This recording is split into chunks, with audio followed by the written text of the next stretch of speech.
Les images avaient fait le tour des réseaux sociaux. Vous vous souvenez peut-être de ces 153 jeunes à genoux, mains sur la tête, certains menottés. C'était à Mantes-la-Jolie. Oui, le 6 décembre 2018, après plusieurs jours de blocage de 2 lycées émaillés de dégradations et de violences contre les forces de l'ordre, la police avait procédé à une arrestation collective dont la vidéo avait choqué notamment le ministre de l'Éducation nationale de l'époque, Jean-Michel Blanquer. La gauche criait alors aux violences policières, dénonçant même des actes de torture.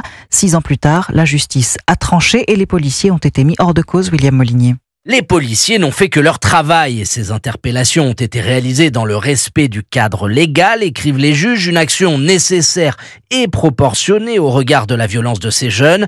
C'est un soulagement pour les policiers mis hors de cause, mais leur avocat, maître Louis Caillès, dénonce un cas d'école de dénaturation médiatique. On a un ballon de baudruche qui fait pchit et qui a été gonflé par un délire médiatique aux millions de Français qui, à l'époque, ont lu et entendu que des répressions policières se faisaient injustement contre des jeunes qui étaient raflés, humiliés et torturés.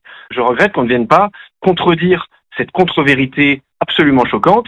Certains jeunes ont dénoncé dans leur plainte des violences commises par les policiers, ce qui ne s'est pas vérifié. Au contraire, leur version a été catégoriquement contredite par une bénévole des Restos du Cœur qui a assisté à la scène.